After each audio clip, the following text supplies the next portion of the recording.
Sarah Mitchell's trembling hand froze mid-reach for the courtroom door handle, her wedding ring catching the harsh fluorescent light.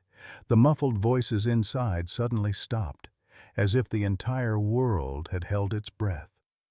Through the frosted glass, she could see Luna's silhouette pressed against the window, not the playful puppy she'd rescued 3 years ago, but an 85-pound predator whose amber eyes had watched her sleep every night since Tyler died. Judge Catherine Running Bear's gavel echoed like a gunshot through the hallway. Margaret Running Bear gasped behind her, weathered hands clutching her heart. The gallery erupted, protesters shouting, "Dangerous!" while supporters chanted, "Save Luna!" Sarah's fingers found Tyler's Batman lunchbox in her bag, the same one she'd packed every morning for 6 years before that terrible October night. Now she faced losing the only family she had left. 48 hours, came the bailiff's voice through the door. Surrender the animal or face criminal charges. How had saving a dying puppy led to this moment? And would love be enough to bring Luna home? Leave a like and share your thoughts in the comments along with the city you're watching from now. Let's continue with the story. 3 years earlier, Sarah Mitchell had believed her life was over. At 25, she'd already buried her parents and watched her 6-year-old brother Tyler slip away in a hospital bed, his small hand growing cold in hers after the drunk driver's impact. The cottage on Pine Ridge Road felt like a mausoleum, filled with Tyler's Batman figurines and the echoes of his laughter that would never return. Teaching kindergarten at Ashford Elementary had become her penance. Every day she'd watch 23 children who would go home to families while she returned to silence. Her doctor's gentle words still haunted her. "The endometriosis is too severe, Sarah. Having children of your own, I'm sorry." The irony wasn't lost on her. Surrounded by children all day, unable to have any of her own, Margaret Running Bear lived in the weathered farmhouse next door, a 67-year-old Lakota woman whose own children rarely called since Harold's funeral 2 years prior. Her mailbox still read, "The Running Bear Family," though she was the only one left to claim the title. Margaret had watched Sarah's grief settle into her bones like winter frost, recognizing the particular loneliness of a woman whose nurturing instincts had nowhere to go. The cottage itself held 3 generations of Mitchell family memories. Sarah's grandfather had built it in 1952. Her father had added the wraparound porch where Tyler used to catch fireflies, and now Sarah maintained it alone. Tyler's bedroom remained untouched, his Batman comforter still folded at the foot of the bed, his collection of Hot Wheels cars lined up on the windowsill like tiny soldiers awaiting orders that would never come. Every morning Sarah performed the same ritual. She'd set Tyler's Batman lunchbox on the kitchen counter, pour 2 cups of coffee, and listen to his saved voicemails on her phone. His voice, forever 6 years old, would remind her to save things, sissy, and promise that someday she'd get a really big dog. The messages were her daily communion with a ghost. Ashford Valley itself seemed suspended in time. Population 8,000, nestled between the Cascade National Forest and dreams of progress that never quite materialized. Main Street still boasted the same hardware store, diner, and post office that had served the community for decades. The newer residents, Portland refugees seeking small-town charm, often clashed with families whose roots went back generations. Dr. Marcus Chen had arrived 2 years earlier as the state-appointed wildlife veterinarian, a man whose professional demeanor masked private demons. At 45, he carried himself with the rigid posture of someone constantly fighting invisible battles. His reputation for removing problem animals from communities had earned him respect among those who valued safety over sentiment.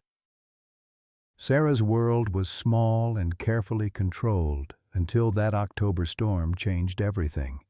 She had no way of knowing that her simple act of compassion would challenge laws, divide her community, and force her to confront the difference between existing and truly living. The woman who couldn't save her brother was about to discover whether love could save something else entirely. The October storm hit Ashford Valley like a grieving woman's wail, fierce and unrelenting. Sarah had spent the afternoon at Riverside Cemetery, marking the 3rd anniversary of Tyler's death with wilted sunflowers and whispered apologies. The headstone was simple. Tyler James Mitchell, age 6, forever chasing fireflies. She'd traced the carved letters with her finger, as she did every month before the approaching darkness forced her home. Her 10-year-old Honda Civic shuddered against the wind as she navigated the winding country roads. Power lines swayed dangerously overhead, and emergency vehicles screamed past with their red and blue lights cutting through the premature dusk. The radio crackled with warnings about downed trees and flooding, but Sarah barely heard them. Tyler's voice echoed in her mind from their last conversation. "Promise you'll save things, sissy. Promise you won't give up on stuff that needs help." 2 miles from town, her car coughed once and died. The engine light had been flickering for weeks, but on a teacher's salary, car repairs meant choosing between groceries and utilities. Now, stranded on Campbell Road with her cell phone showing no signal, Sarah faced the abandoned Campbell farm where old Bill had raised cattle until his stroke 5 years ago. The property stood empty now, slowly surrendering to the forest that pressed against its borders. The barn offered the only shelter within walking distance. Sarah pulled her jacket tight against the driving rain and ran across the overgrown pasture, her shoes squelching in the mud. The wooden structure groaned under the storm's assault, but its bones were solid. She pushed through the heavy door and fumbled for her phone's flashlight, grateful to escape the wind's fury. That's when she heard it, a sound so faint she almost missed it beneath the storm's chaos. A whimper, soft and desperate, coming from somewhere in the darkness. Sarah's heart clenched. She'd heard that sound before, in the hospital room where Tyler had fought for every breath. Her phone's light swept across hay bales and rusted farm equipment until it landed on a cardboard box shoved beneath a pile of moldy straw. Inside, barely visible against the torn newspaper lining, was the smallest creature Sarah had ever seen. No bigger than a coffee mug, with fur so dark it seemed to absorb light, and eyes that reflected her phone's beam like amber jewels. "Oh, baby," she whispered, her hands shaking as she lifted the tiny form. The puppy, it had to be a puppy, was cold to the touch, its breathing shallow and rapid. Someone had abandoned it here to die, just as Tyler's killer had abandoned them both on that dark highway 3 years ago. The parallel hit her like a physical blow. The storm raged harder, as if nature itself was testing her resolve. Sarah's rational mind catalogued the risks: driving in dangerous conditions, no veterinary care available until morning, no experience with newborn animals. But Tyler's voice whispered again, "Save things, sissy." This tiny, helpless creature needed her in a way no one had since Tyler's death. She tucked the puppy inside her jacket, feeling its rapid heartbeat against her ribs. Its oversized paws and pointed ears seemed unusual for such a young animal, but Sarah attributed that to mixed breeding. Rural Oregon was full of unexpected combinations: shepherd mixes, lab crosses, the endless variety that came from dogs following their hearts rather than pedigree charts. The drive home tested every prayer Sarah remembered from childhood Sunday services. Her car limped along at 15 miles per hour while she whispered encouragement to the bundle of life pressed against her chest. "Stay with me, little one. Don't you dare give up." The words felt like a conversation with Tyler's spirit, a promise she'd been unable to make 3 years too late. At home, Sarah transformed her kitchen into a makeshift nursery. Heating pads, towels warmed in the dryer, a medicine dropper filled with warm milk diluted with honey, everything Dr. Google suggested for hypothermic puppies. The tiny creature responded to her touch, nuzzling against her palm with trust that broke and mended her heart simultaneously. As the storm finally quieted near midnight, Sarah sat on her kitchen floor with the puppy curled in her lap. She thought about names, about Tyler's fascination with astronomy, about his nickname for the moon during their bedtime stories. Lunabug, he'd called it, claiming the moon was actually a lightning bug that got too big for Earth. Luna, she whispered to the sleeping puppy. Your name is Luna. The animal's ears twitched at the sound, and for a moment Sarah could swear she saw Tyler's amber eyes looking back at her. She didn't know that this moment would change everything, that saving Luna would challenge laws, divide communities, and force her to fight battles she never imagined. All she knew was that for the first time in 3 years, she had someone to save. 6 months later, Sarah's alarm clock couldn't compete with Luna's internal schedule. Every morning at 5:47 a.m., 43 pounds of rapidly growing puppy would place her massive paws on Sarah's bed and wait with the patience of a meditation master. Luna's amber eyes, so much like Tyler's it sometimes took Sarah's breath away, would study her face until consciousness returned. What had started as bottle feedings every 2 hours had evolved into something Sarah couldn't quite categorize. Luna devoured raw hamburger with the enthusiasm most dogs reserve for bacon, turned her nose up at kibble entirely, and demonstrated an unsettling intelligence that made Sarah's fellow teachers ask uncomfortable questions. When Luna learned to open doors by watching Sarah once, the kindergarten staff joked about enrolling her in classes. When she began howling mournful songs at the moon, their laughter became nervous. The physical changes were impossible to ignore. Luna's legs had grown disproportionately long, her chest broad and deep like a barrel. Her coat, once soft puppy fur, had developed into a thick double layer that shed in clumps across Sarah's furniture. Most disturbing were Luna's teeth.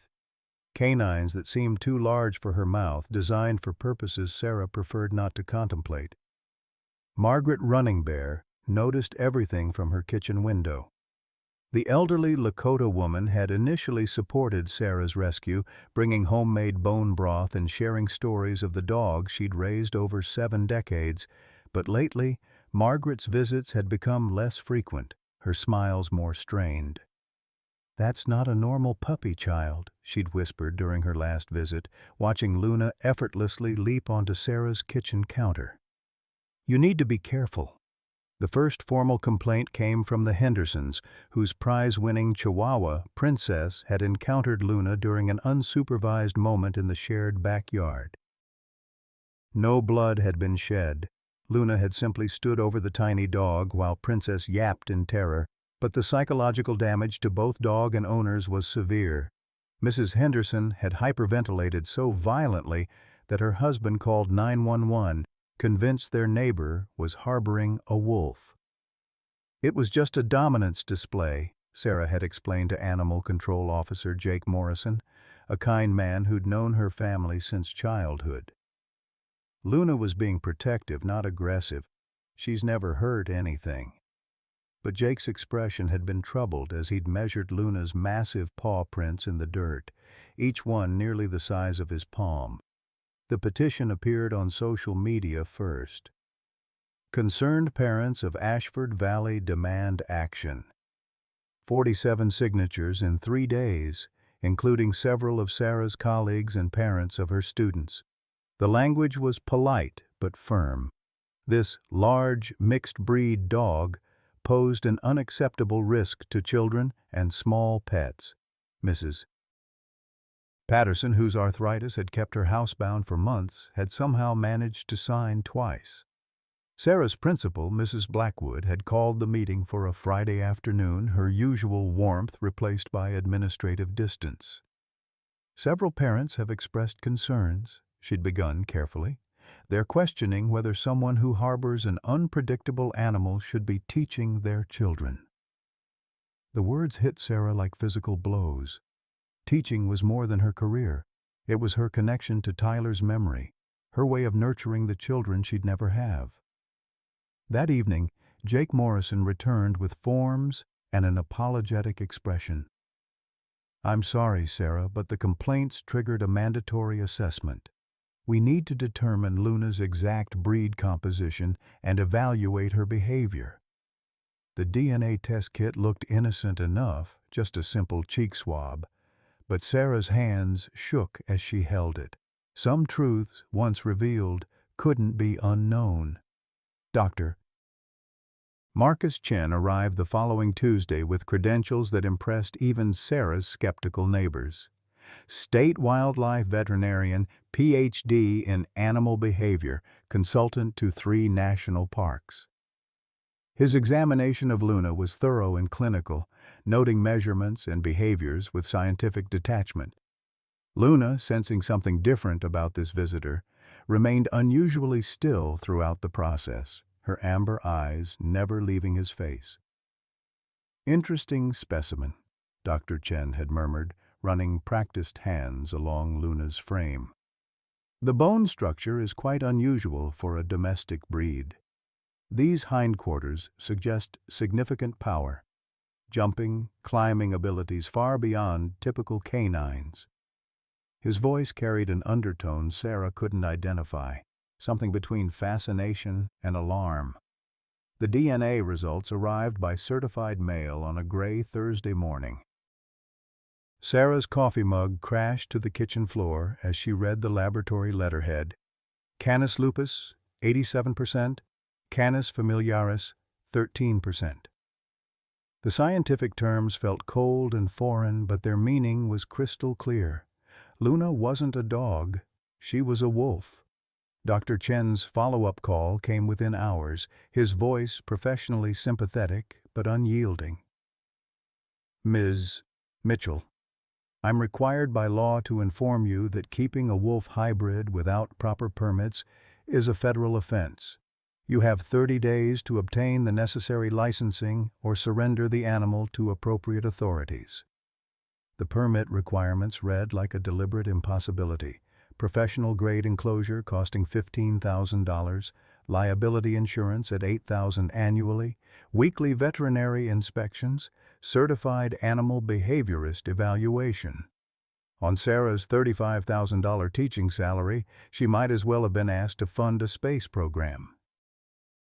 That night, Sarah sat on her porch with Luna's massive head in her lap, watching the moon rise over the valley Tyler had loved.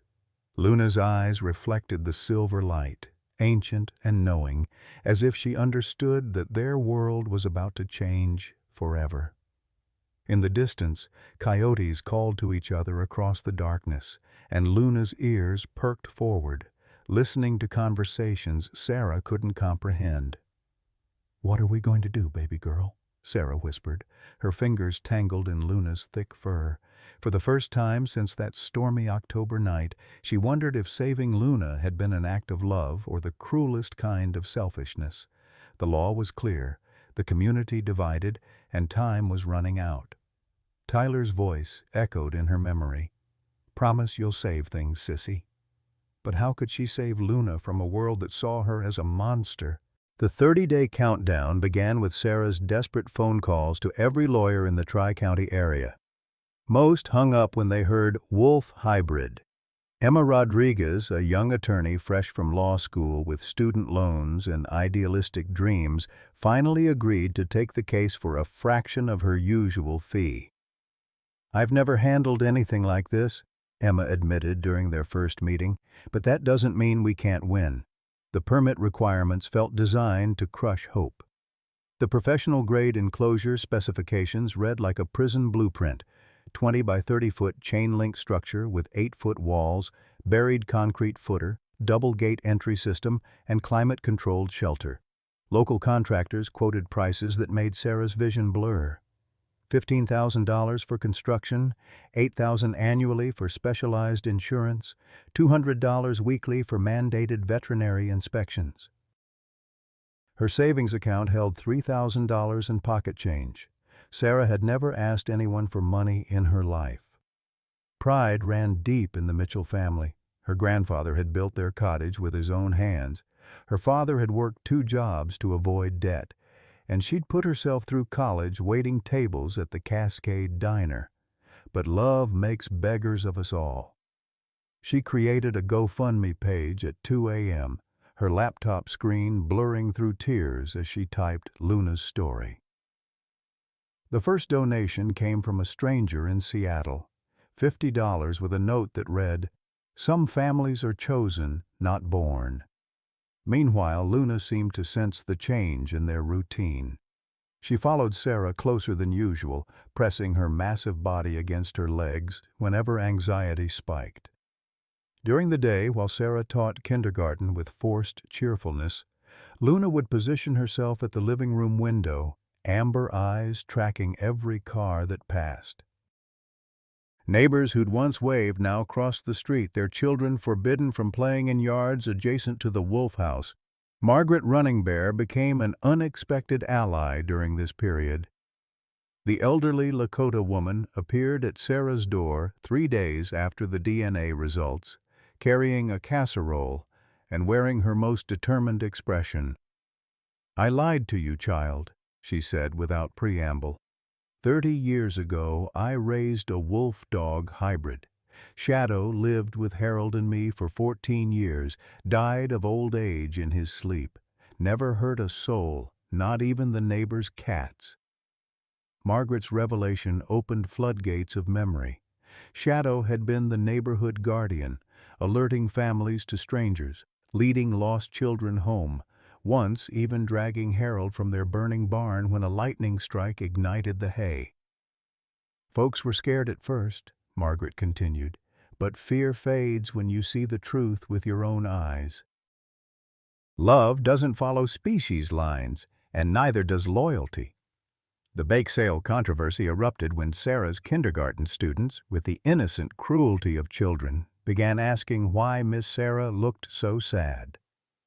6-year-old Emma Patterson declared she wanted to help Luna, triggering a classroom discussion about helping animals in need. When word reached the school board that students were organizing a Luna fundraiser, the response was swift and harsh. "School property cannot be used for political activism," Mrs. Blackwood announced, her friendship with Sarah clearly strained by administrative pressure. But children possess a stubborn sense of justice that adults often lose. Tommy Patterson, Emma's older brother, organized the secret bake sale in Riverside Park, using his mother's recipe cards and his father's pickup truck. Margaret coordinated from behind the scenes, her network of church ladies and book club members mobilizing with military precision. They raised $1,800 in 4 hours, selling cookies and brownies to supporters who drove from 3 counties away.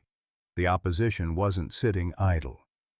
Ashford Families First emerged as a formal organization led by Patricia Silverton, a real estate developer who'd moved to the Valley 2 years earlier with plans to build a luxury resort. Patricia's meetings drew concerned parents, elderly residents afraid of change, and newcomers who'd sought small-town safety only to find their neighbor harboring a predator. Their signs appeared overnight. "Protect our children. Wild animals belong in the wild. One bite is too many." Dr. Chen attended these meetings as the voice of scientific authority. His presentations were compelling, filled with statistics about wolf attacks, photographs of injuries from other hybrid incidents, and grim warnings about unpredictable animal behavior. "A single incident could destroy this community," he warned, his voice carrying the weight of professional expertise. "We cannot allow sentiment to override safety." Sarah felt increasingly isolated. Some colleagues avoided the teacher's lounge when she entered. Parents requested their children be transferred from her classroom. The local grocery store owner, Mrs. Kim, whispered apologies when neighbors complained about Sarah's presence affecting their shopping comfort. Only the children remained unchanged, greeting her with unguarded affection that broke her heart daily. The financial pressure mounted relentlessly. Sarah's mortgage payment came due, then her car insurance. She pawned her grandmother's engagement ring, sold Tyler's unused bicycle, and considered putting the cottage itself on the market. The irony was crushing. She might have to sell Tyler's childhood home to save the animal she'd rescued in his memory. Luna's behavioral assessment became the case's focal point. Dr. Patricia White Elk, a renowned animal behaviorist from Portland State University, agreed to conduct an independent evaluation. Her credentials rivaled Dr. Chen's, but her approach differed dramatically. Where Chen saw a wild predator, Dr. White Elk observed a highly socialized animal with extraordinary emotional intelligence. The testing took place over 3 days in Sarah's backyard. Luna demonstrated her vocabulary, 47 distinct words and commands, from basic sights and stays to complex instructions like, "Bring the blue toy to Margaret." She showed remarkable restraint during stress tests, remaining calm when children ran past the fence screaming, when firecrackers exploded nearby, when strange dogs barked aggressively from across the street. Most impressive was Luna's interaction with vulnerable individuals. Mrs. Patterson, the arthritic neighbor who'd signed the petition twice, fell while crossing the yard during testing. Luna immediately approached, lying down beside the elderly woman and remaining perfectly still until help arrived. Her gentle pressure against Mrs. Patterson's back provided stability and comfort, behavior that seemed more therapeutic than predatory. This animal displays empathy beyond typical canine parameters, Dr. White Elk reported. Her bond with Ms. Mitchell transcends normal pet-owner relationships. She's essentially imprinted on human social structures while retaining enhanced protective instincts. In my professional opinion, Luna poses no greater threat to community safety than any large domestic dog. Dr. Chen's rebuttal was swift and harsh. Behavioral assessments cannot predict future actions, he testified to the county commissioners. Wild genetics will eventually surface. One moment of triggered instinct could result in tragedy. We cannot allow optimism to substitute for public safety protocols. The media attention intensified as the deadline approached. Portland news stations sent crews to capture footage of the suburban wolf. Animal rights activists arrived with protest signs. Social media campaigns exploded across platforms. #SaveLuna trending alongside Protect Our Kids. The story reached national attention when a wildlife photographer's image of Sarah and Luna sitting together at sunset went viral. Emma Rodriguez worked tirelessly, researching precedents and filing motions. She discovered a similar case in Alaska where a wolf-dog hybrid had been granted legal status after proving its value to the community. But Oregon law remained rigid, offering no exceptions for unusual circumstances. The 30-day deadline approached like an oncoming train, unstoppable and terrifying. Sarah's breaking point came during a particularly brutal school board meeting. Parents demanded her resignation, claiming her poor judgment made her unfit to teach children. Mrs. Henderson stood up, her voice shaking with emotion, describing Princess's ongoing trauma and veterinary bills. "That creature has terrorized our neighborhood for months," she declared. "Ms. Mitchell chose a wolf over human safety. She should face the consequences." That night, Sarah sat on her kitchen floor with Luna's head in her lap, both of them surrounded by cardboard boxes. If the legal battle failed, she'd prepared for the worst: Luna's transport to a wildlife sanctuary, her own potential criminal charges, the loss of everything familiar. But as she stared into Luna's amber eyes, so eerily similar to Tyler's, Sarah made a decision that surprised even herself. Some battles were worth fighting, regardless of the cost.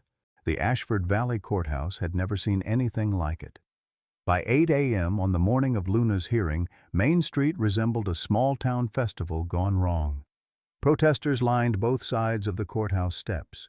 Ashford Families First on the left with their red signs demanding public safety now, while Luna's supporters gathered on the right with homemade banners reading "Love has no species" and "Save Luna."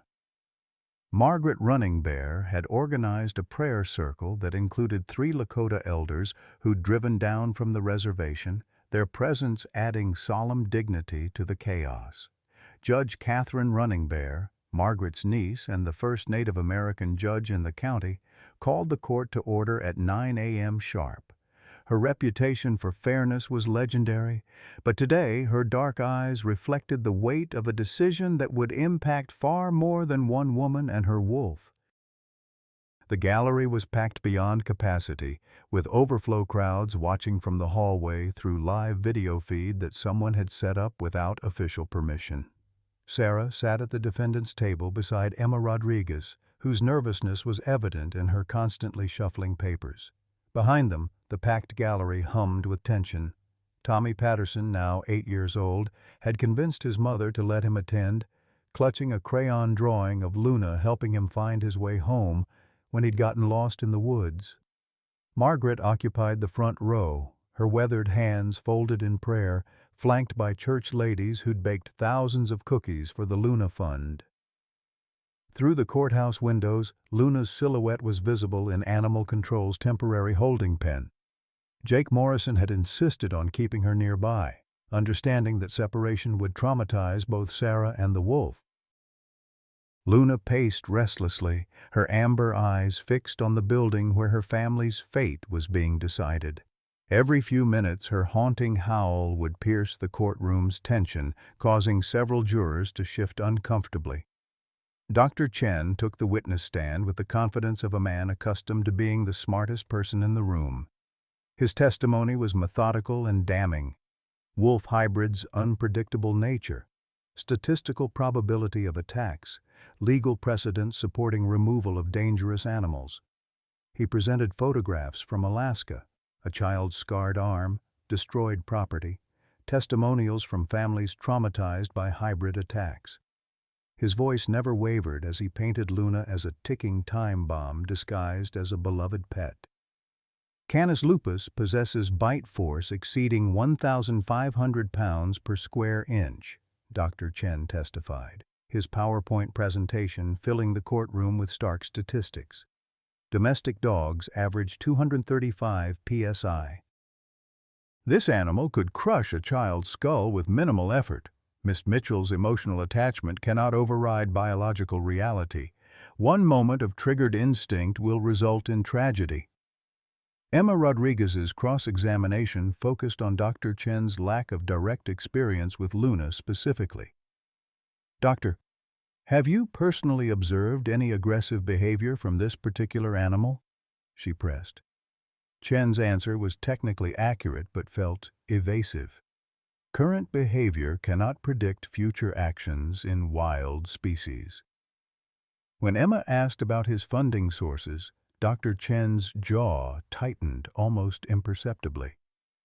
"My research is supported by various wildlife conservation grants." Dr. Patricia White Elk presented the defense's case with quiet authority. Her video evidence showed Luna's remarkable intelligence and restraint, obeying complex commands, interacting gently with children, demonstrating what she termed exceptional emotional regulation for any species. The courtroom fell silent as footage played of Luna helping elderly Mrs. Patterson after her fall, the wolf's instinctive gentleness contradicting every stereotype about predatory behavior. This animal displays cognitive abilities that suggest deep psychological bonding with human social structures, Dr. White Elk explained. She's essentially bilingual, fluent in both wolf and human communication systems. Her protective instincts are directed toward community preservation, not dominance assertion. In 30 years of animal behavior study, I've rarely observed such sophisticated cross-species integration. The testimony that changed everything came from an unexpected source. Bill Campbell, the original owner of the farm where Luna was found, had been located by Emma Rodriguez's investigative work. At 74, Bill moved slowly to the witness stand, but his voice carried the authority of a man who'd spent 50 years working with animals. That pup's mother was the alpha female of the Cascade Pack, Bill testified, his weathered hands gripping the microphone. State hunters shot the entire pack 3 years ago, same night that Mitchell Boy died in the car accident. Found the den next morning, all the adults dead, just one pup left alive. 3 weeks old, maybe less. The courtroom erupted. Sarah's hands flew to her mouth as the timing clicked into place. Luna had been orphaned the same night Tyler died. Margaret Running Bear stood up, her voice cutting through the chaos. "That's Tyler's gift to his sister. Can't nobody tell me different." Judge Running Bear called for order, but the damage was done. The narrative had shifted from dangerous predator to tragic survivor. Emma Rodriguez seized the moment. "Your Honor, this animal lost her entire family to government hunters. She was rescued by Ms. Mitchell during the worst storm in county history. They've survived together, grieved together, healed together. This isn't just about animal control. It's about the bonds that make us human." Dr. Chen's face had gone ashen during Bill Campbell's testimony. When recalled to the stand, his composure cracked under Emma's aggressive questioning about the Cascade Pack hunt. "The decision to eliminate the pack was based on livestock predation reports," he stammered. "Standard wildlife management protocol." But when Emma pressed for specific details about that October night, Chen's hands began to shake. "Doctor, were you the lead hunter on October 15th, 3 years ago?" Emma's question hung in the air like a blade. Chen's silence stretched until Judge Running Bear ordered him to answer. "Yes," he whispered, barely audible. "And after the hunt, did you drive home through Ashford Valley?" Emma continued relentlessly. Chen's eyes darted toward the exit, toward anywhere but Sarah's face. I may have taken that route." The courtroom held its collective breath as Emma delivered her final question. "Doctor, were you driving the vehicle that struck and killed Tyler Mitchell that night?" The silence that followed was deafening. Dr. Chen's face crumpled, 3 years of carefully constructed lies collapsing like a house of cards. "I didn't mean to," he sobbed, his professional facade shattering completely. "I'd been drinking after the hunt. The boy, he was so small. I should have stopped, should have called for help, but I panicked. I've been trying to make amends ever since, trying to protect other children." Sarah's world tilted sideways. The man who'd been trying to take Luna away was Tyler's killer. The irony was so cruel it felt like divine punishment, Tyler's murderer attempting to destroy Tyler's gift. Margaret Running Bear caught Sarah as she swayed, strong arms preventing her collapse. Judge Running Bear's gavel echoed like gunfire as she struggled to restore order. The gallery erupted in chaos, supporters shouting for Chen's arrest, opponents demanding Luna's immediate removal, reporters pushing forward for better angles. Through it all, Luna's howls continued from outside, as if she sensed the emotional devastation unfolding within the courthouse walls. But the legal drama wasn't finished. Emma Rodriguez, despite her shock, pressed her advantage. "Your Honor, Dr. Chen's testimony is compromised by his personal guilt and criminal actions. He's been persecuting an innocent animal to absolve himself of killing an innocent child. This entire case is built on false expertise and hidden agendas." Patricia Silverton, the real estate developer leading the opposition, suddenly stood up from the gallery. "There's something else the court should know," she announced, her voice cutting through the chaos. Emma Rodriguez felt her stomach drop. Surprise witnesses rarely brought good news. "Silverton Development has been funding Dr. Chen's wildlife removal campaigns," Patricia continued, her conscience apparently overriding her business interests. We wanted to clear the valley of problematic animals to make our resort development more attractive to investors. This hearing was never about public safety. It was about property values. The courthouse erupted again, but this time the anger was directed at a different target. Judge Running Bear threatened to clear the gallery entirely if order wasn't restored. Sarah sat in stunned silence, processing the revelation that her beloved Luna had become a pawn in a real estate scheme orchestrated by Tyler's killer and a greedy developer. As the chaos subsided, Luna's haunting howl rose again from outside, a sound that now seemed less like a threat and more like a lament for all the innocents lost in one terrible October night 3 years ago. Judge Catherine Running Bear recessed the court for 2 hours, but the damage was irreversible. Despite Dr. Chen's confession and the revelation of corporate manipulation, Oregon state law remained inflexible. As she delivered her preliminary ruling, her voice carried the weight of a woman forced to choose between justice and jurisprudence.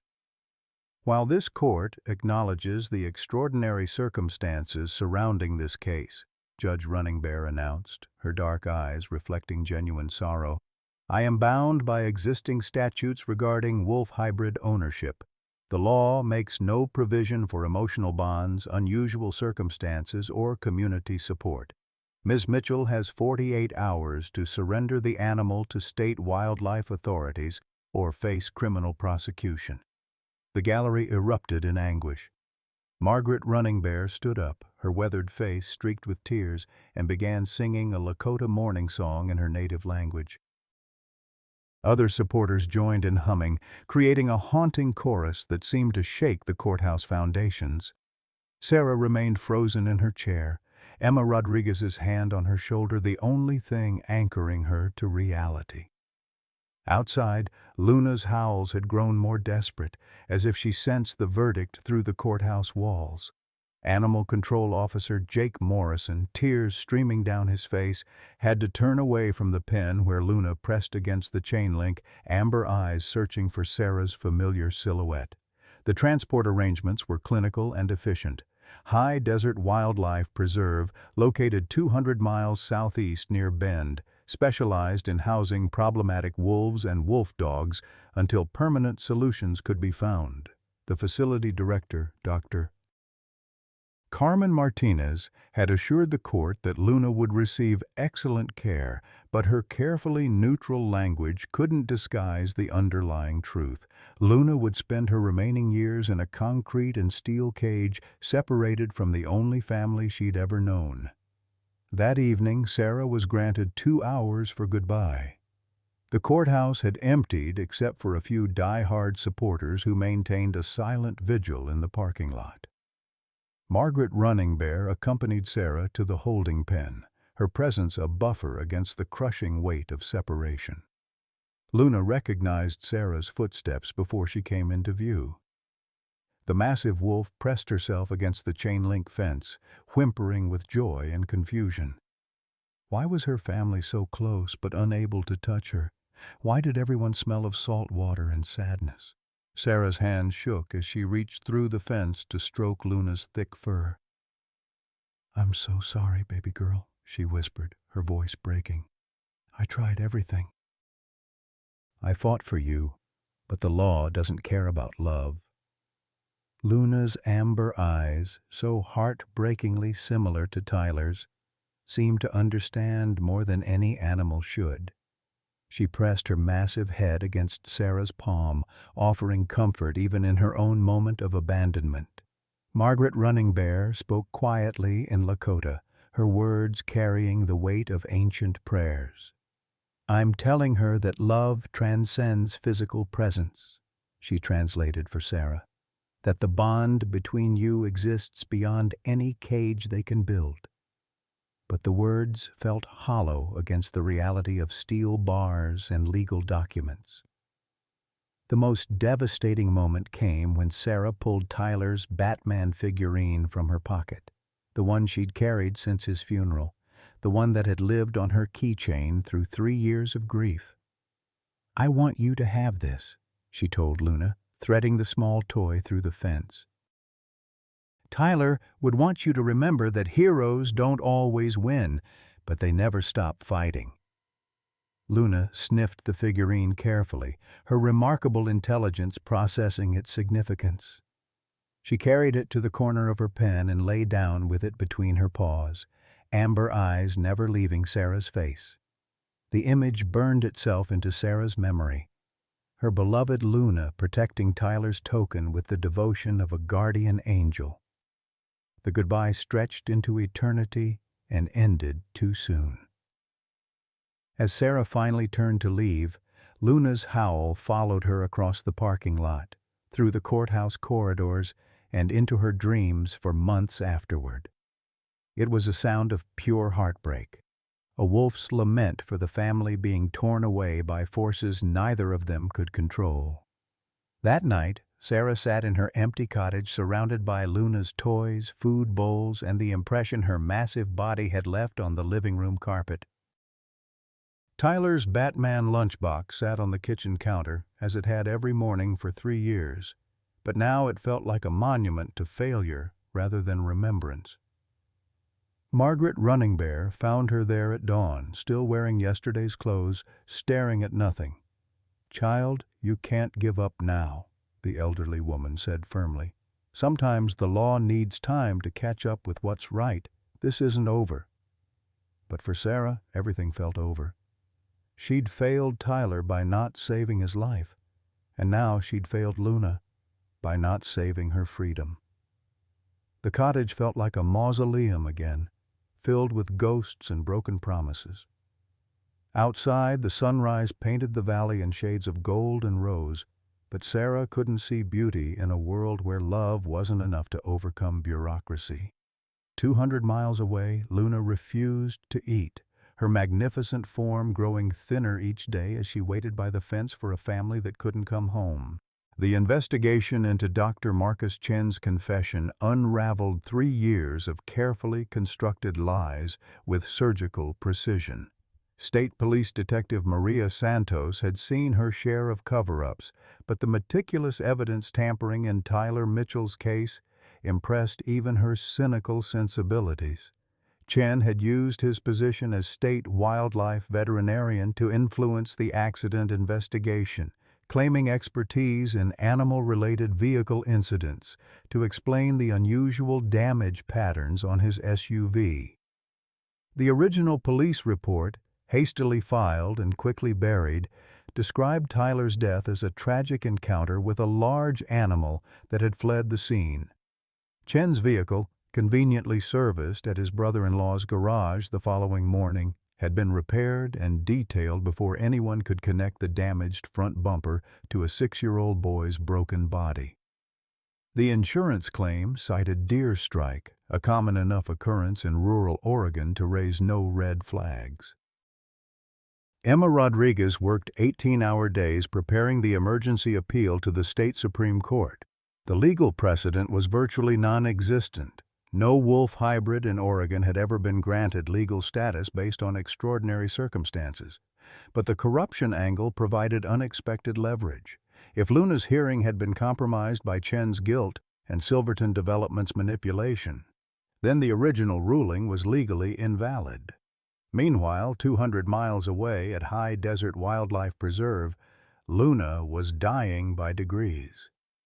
Dr. Carmen Martinez had seen animals grieve before, but nothing quite like this.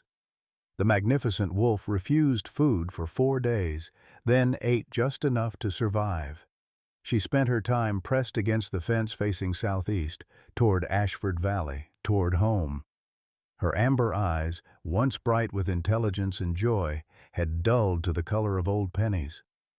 "She's exhibiting classic signs of separation-induced depression, Doctor," Martinez reported during her daily calls to Sarah. "We've tried enrichment activities, companion animals, even playing recordings of your voice. Nothing works. She's not adapting to captivity because she doesn't understand why she's here." The unspoken implication hung heavy. Luna was slowly choosing death over life without her family. The media attention reached a crescendo when Portland Tribune journalist Rebecca Torres published her investigation into Silverton Development's broader corruption schemes. The real estate company had been systematically bribing local officials across 3 counties, using environmental concerns as cover for land acquisition. Chen's wildlife removal campaigns had cleared the way for luxury developments that would destroy traditional communities and sacred Native American sites. Margaret Running Bear's tribal connections proved instrumental in building political pressure. The Confederated Tribes of Warm Springs issued a formal statement declaring Luna a sacred companion animal protected under traditional law. Lakota elders from across the region traveled to Oregon, setting up a prayer camp outside the state capitol that drew national attention. Their presence transformed Luna's case from a local custody dispute into a symbol of indigenous rights and environmental justice. Dr. Chen's psychological evaluation, conducted while he awaited criminal charges, revealed the full scope of his 3-year descent into guilt-fueled obsession. The defendant exhibits classic symptoms of complex PTSD stemming from his involvement in Tyler Mitchell's death, psychiatrist Dr. Jonathan Lewis reported. His subsequent campaign against wolf hybrids represents a displacement behavior, attempting to prevent other dangerous situations to compensate for his failure to prevent the original tragedy. The irony was devastating in its completeness. Chen had orphaned Luna the same night he'd killed Tyler, then spent 3 years trying to separate the survivors who'd found each other in their shared grief. His testimony revealed the depth of his self-deception. "I convinced myself I was protecting children. Every time I saw Sarah with that wolf, I saw Tyler's accident happening again. I thought if I could prevent one attack, maybe God would forgive me for that night." Sarah's world narrowed to the phone calls from High Desert and the legal briefs that consumed her kitchen table.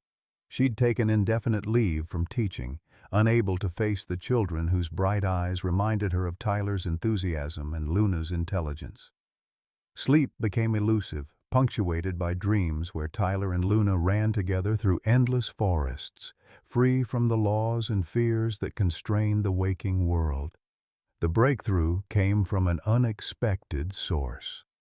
Dr. Patricia White Elk's research had caught the attention of Dr. Temple Grandin, the renowned animal behaviorist whose advocacy for autism awareness had made her a national celebrity. Dr. Grandin's involvement legitimized Luna's case in academic circles, providing scientific credibility that transcended local politics. This animal represents a unique opportunity to study cross-species emotional bonding, Dr. Grandin testified via video conference to the emergency Supreme Court session. Her psychological integration with human social structures suggests evolutionary adaptability that could inform conservation efforts worldwide. Destroying this relationship for bureaucratic convenience would be a tragedy for both species. The legal arguments hinged on constitutional principles that reached far beyond animal control statutes. Emma Rodriguez framed Luna's case as a matter of property rights, religious freedom, and equal protection under law.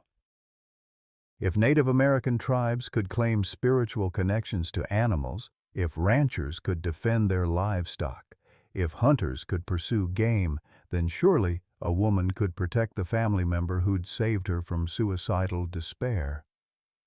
The state Supreme Court's emergency session convened on a rainy Thursday morning, exactly 1 week after Luna's transport to High Desert. Chief Justice Patricia Nakamura, a pragmatic woman with experience in both environmental and civil rights law, had agreed to hear the case based on its constitutional implications. The courtroom was packed with tribal elders, animal rights activists, legal scholars, and ordinary citizens who'd been captivated by the story of love transcending species. Emma Rodriguez's oral arguments were passionate but precise. "Your Honors, this case represents a fundamental question about the relationship between law and justice. We have an animal who has never harmed anyone, living peacefully with a family who loves her. We have corrupt officials manufacturing crises for personal gain. We have a legal system that prioritizes bureaucracy over basic human rights to family and companionship. The state's attorney, clearly uncomfortable defending a case built on fraud, offered only perfunctory arguments about public safety and legal precedent. His heart wasn't in the fight, especially after Dr. Chen's confession had demolished the scientific foundation for Luna's removal. Justice Nakamura's questions focused on the broader implications of the ruling. Counselor Rodriguez, if we grant this exception, what prevents every pet owner from claiming special circumstances?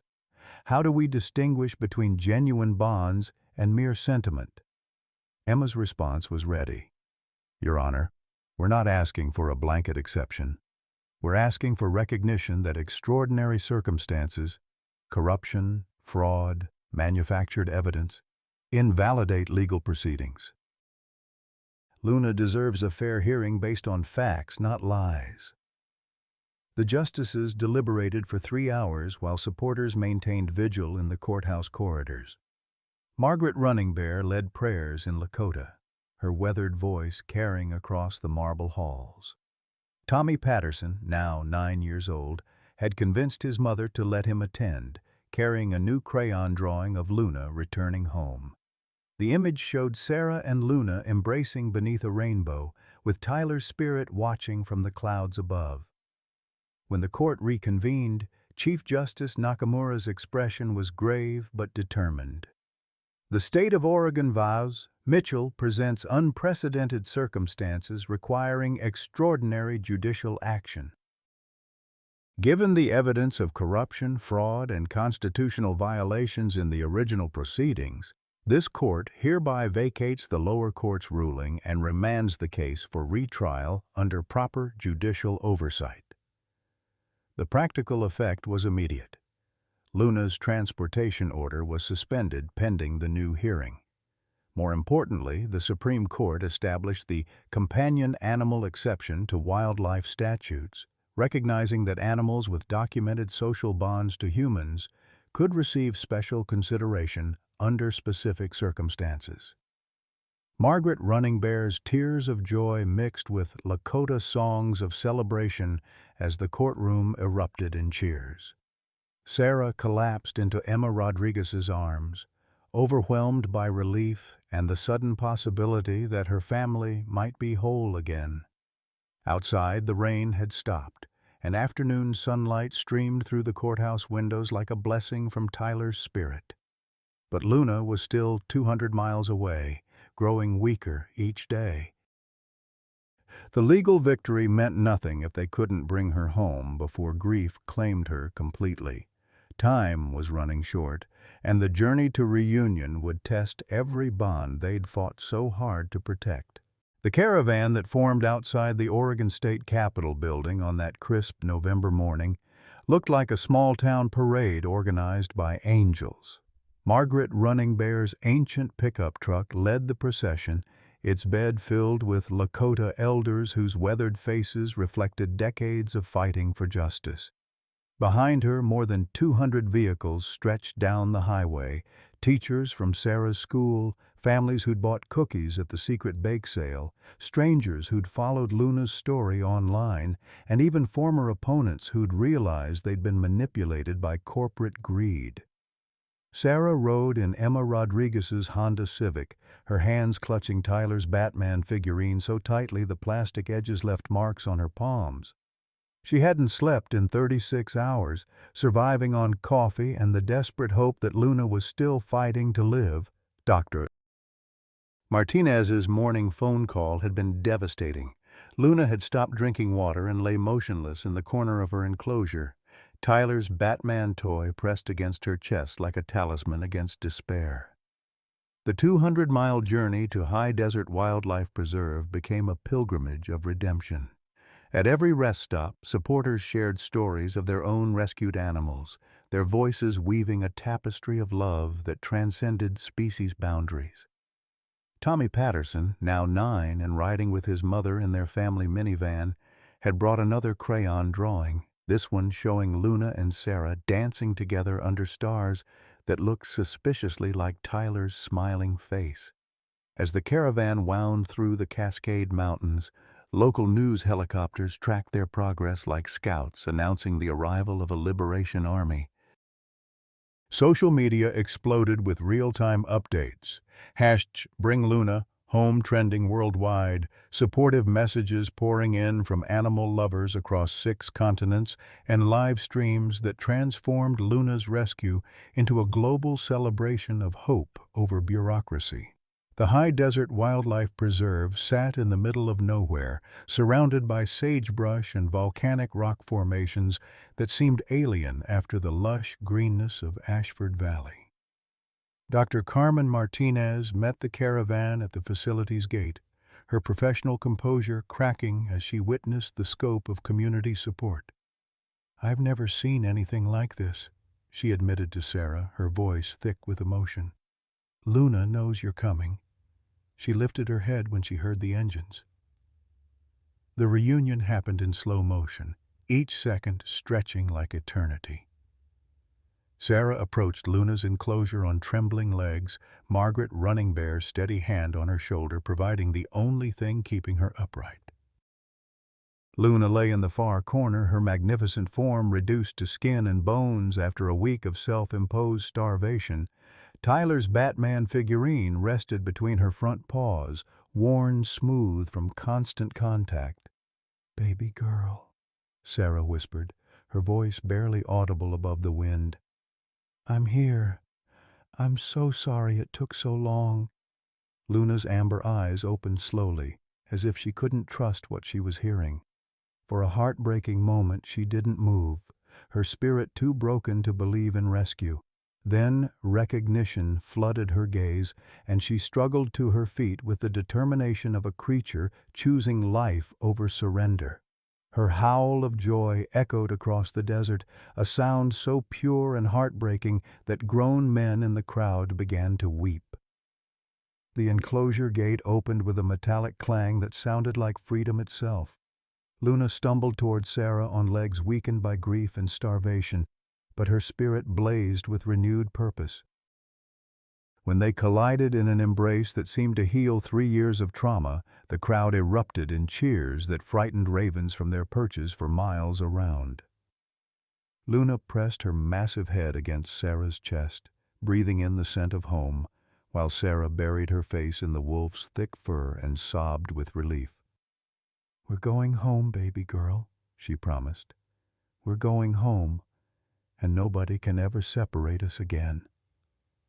Margaret Running Bear joined the embrace, her Lakota prayers mixing with Luna's contented whimpers and Sarah's tears of joy. The journey back to Ashford Valley transformed into a victory parade that would be remembered for generations. Luna rode in the back of Margaret's pickup truck, her head resting on Sarah's lap while the convoy of supporters stretched for miles behind them. At every small town along the route, people lined the streets to wave and cheer, their faces reflecting the universal joy that comes from witnessing love triumph over law. Dr. Marcus Chen was waiting at the Ashford Valley city limits, standing beside his car with his hands folded in front of him like a penitent seeking absolution.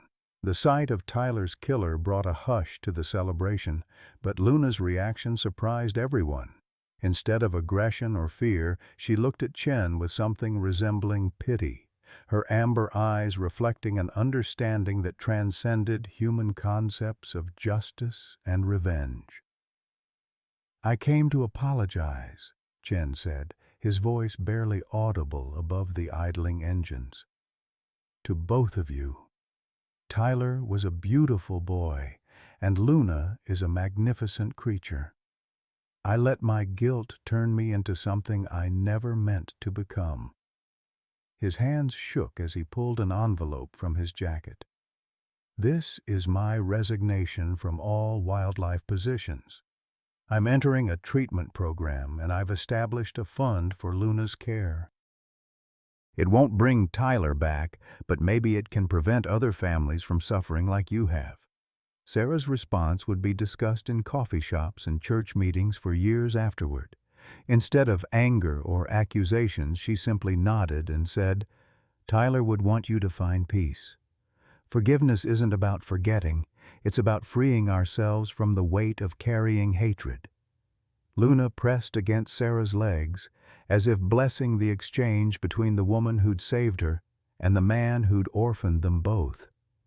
The homecoming celebration in Ashford Valley rivaled the 4th of July parade for sheer exuberance. Main Street was lined with banners reading "Welcome Home Luna" and "Love Wins," while the high school marching band played triumphant songs that echoed off the mountains. Children who'd been forbidden to approach Luna during the controversy now stood with their parents, waving drawings and homemade cards celebrating the Wolf's return. Patricia Silverton, the real estate developer whose greed had nearly destroyed everything, made a public apology that was broadcast live on 3 television stations. "I let profit motives override common decency," she admitted, her voice thick with shame. "Luna's case taught me that some things, love, family, community bonds, can't be bought or manipulated. Silverton Development is withdrawing all resort proposals for Ashford Valley. This community deserves to remain exactly as it is." The cottage on Pine Ridge Road had been transformed during Luna's absence.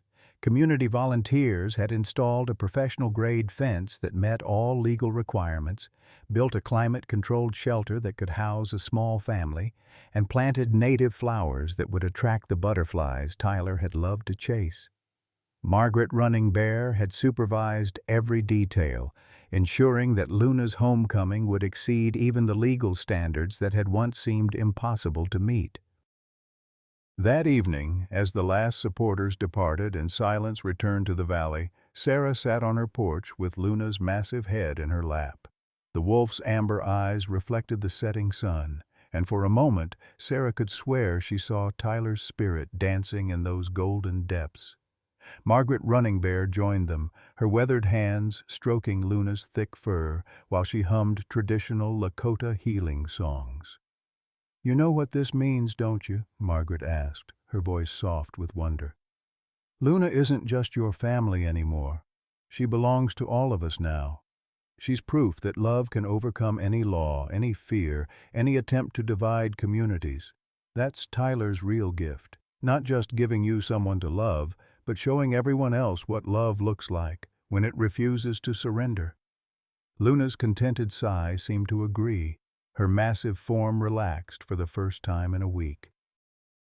The Batman figurine lay beside her, no longer a desperate talisman, but a beloved reminder of the boy whose death had brought them together and whose memory would keep them strong. In the distance, coyotes began their nightly songs, and Luna's ears perked forward, listening to wild voices that no longer called her home. The phone rang constantly over the following days. Interview requests from national media, book deal offers, Hollywood producers interested in Luna's story. Sarah declined them all, understanding that some miracles lose their power when commercialized. Instead, she returned to teaching, bringing Luna to school as a therapy animal whose gentle presence helped traumatized children learn to trust again. 1 year later, the Luna Law passed the Oregon legislature unanimously, establishing legal protections for animals who demonstrated exceptional bonds with human families. The law's formal name was the Tyler Mitchell Memorial Act, ensuring that the 6-year-old boy's legacy would protect other innocent creatures from bureaucratic separation. But perhaps the most beautiful outcome was the transformation of Ashford Valley itself. The community that had been divided by fear and manipulation had emerged stronger, more compassionate, and more united than ever before. Luna had become not just Sarah's family, but the valley's guardian spirit, a living reminder that love, patience, and determination could overcome any obstacle that small-minded people might construct. As Sarah tucked Tyler's Batman figurine into Luna's collar each morning, she whispered the same promise. we saved each other, baby girl. And tomorrow, we'll save someone else. The wolf's amber eyes seemed to understand, reflecting a wisdom that transcended species and suggested that some bonds are forged not by blood or law, but by the inexplicable magic that connects all living beings who choose love over fear. Friends, Sarah Mitchell's journey with Luna reminds us that it's never too late to fight for what matters most. At 55, 60, or beyond, we might feel like our time for grand gestures has passed, but love doesn't follow a timeline. Margaret Running Bear was 67 when she became Luna's champion, proving that wisdom and determination can move mountains, even when our backs ache and our voices shake.